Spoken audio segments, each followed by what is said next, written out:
817. And last week, Jeff Bezos announced to the world that he's looking for headquarters. He's trolling communities all across the country. Give me the deal to open up a second headquarters for Amazon. 50,000 jobs, billions of dollars. They're looking for what could be a place just like St. Louis. Tony Messenger, St. Louis Post-Dispatch columnist, joins us every Tuesday and Thursday. Good morning, Tony. Good morning, McGraw. Good morning, Kelly. Hey there, Tony. So we've talked to the Show Me Institute on this. We talked to Steve Stanger on this. Get your thoughts on this. You wrote an open letter to Jeff Bezos. Realistically, Stanger says, of course it is. We're right there. We're in the finals, according to the authorities here. But realistically, what are the odds of St. Louis being a chance at being one of the finalists for this deal? Well, I'm not that good at predicting things and odds and math and all of that, but I'm going to agree with the county executive that St. Louis has a lot of the things that Amazon wants. The question for St. Louis is St. Louis willing to recognize the reality that it doesn't win these jobs because of how much it offers Amazon?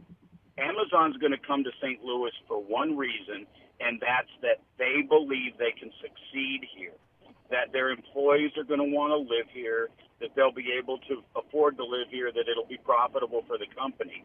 And that's based on what St. Louis has to offer as a city, as a region, not in terms of tax benefits. That was the purpose of my letter. My letter to Jeff Bezos was as much a letter to St. Louis as it was a letter to the CEO of Amazon to say, look, be proud of yourselves. Have some pride. There's a lot of good reasons for Amazon to come here, but make them pay. Go to Amazon and say, we know you want to be here, and here's why, but here's what you're going to do. You're going to help us fix our schools. You're going to help us fix our transit. And in doing so, we're going to make you more successful, and you're going to make the region more successful, and you're going to go down in history as the company that changed St. Louis. I can't remember if it was your column or somewhere else I read where General Electric put out a similar type offer like this, maybe not as big, but they ultimately decided to move to Boston, and they did. It wasn't the biggest tax package. They took Boston for, as you say, all the other reasons, and so experts are saying it's not the money totally. That's the most important thing when it comes to a move like this.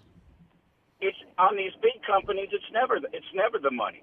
We get played. All these cities get played against each other, and unfortunately sets the precedent and the bar for how we deal with economic development.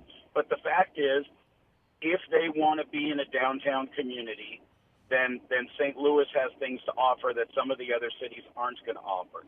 If they want their employees to be able to afford to live in the community long term, then St. Louis has something to offer that, for instance, my hometown of Denver or every East Coast town doesn't have to offer. That is that it's affordable to live. Amazon's going to make that decision based on what's best for Amazon and what they want out of their 50,000 employees. I think the biggest question for St. Louis is going to be workforce.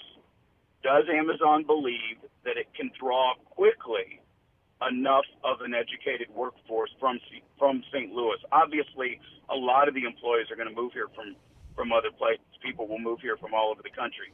So the question is, can they both draw people to move here and draw from existing educated workforce here in the community? That's the question that ultimately is going to decide whether or not they choose St. Louis. We have a dysfunctional state legislative body. We have dysfunctional state government. We have dysfunctional local government. We haven't invested in our roads, in our bridges, in our infrastructure.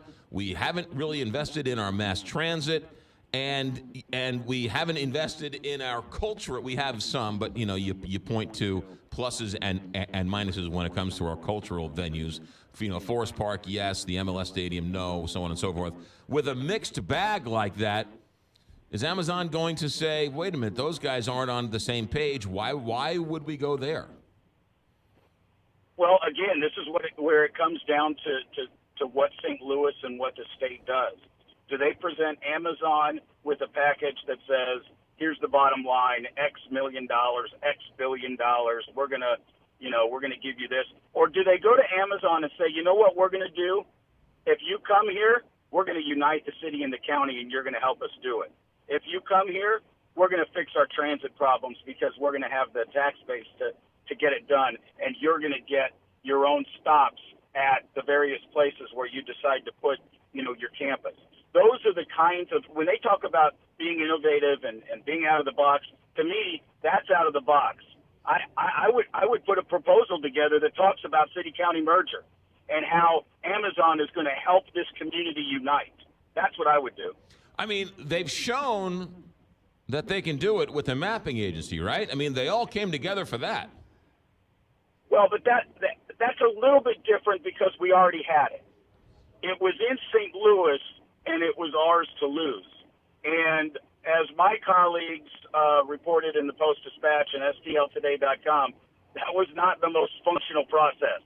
We won, and it's great that we won, but there was a lot of infighting between the city and Paul McKee, the developer, and the state, and not everybody was on the same page there. That wasn't the easiest thing. We did it. We won. It's a great win. It does say something to Amazon.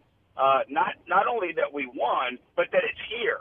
The fact that it's here is what matters to Amazon because NGA is going to attract the same kinds of jobs that Amazon is, and so that will bring people to the community. It means that there's already a base of knowledge in terms of those sorts of high-tech jobs.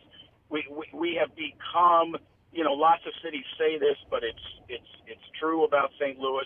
We have become a place where high-tech entrepreneurialism is growing, where millennials want to live here. Those are the kinds of things that make sense for an Amazon. And so those are the strengths. Those are the things that we have to look at. But if it's me, your point is dead on. I would use this proposal as a map for the future of St. Louis. Dear Amazon, help us fix our dysfunction.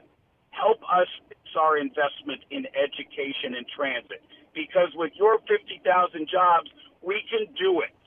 We want you to help us fix ourselves. That's how I would go about it.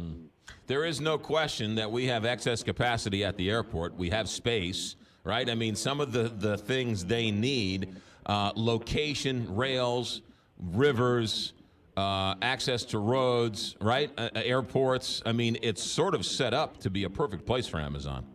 Well, one of the things that St. Louis has that some of these other cities, I'm reading all of the various, pundits that are saying, this city's first, this city's, all of Right. these different cities that have an option. And a lot of the cities that they're pointing to are sort of up-and-coming cities.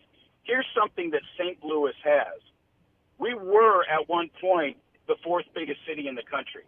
We still have a downtown footprint and an infrastructure that can already take an Amazon-type campus in various locations. We don't have to recreate ourselves to create the space for Amazon in a city that used to be able to handle that sort of capacity.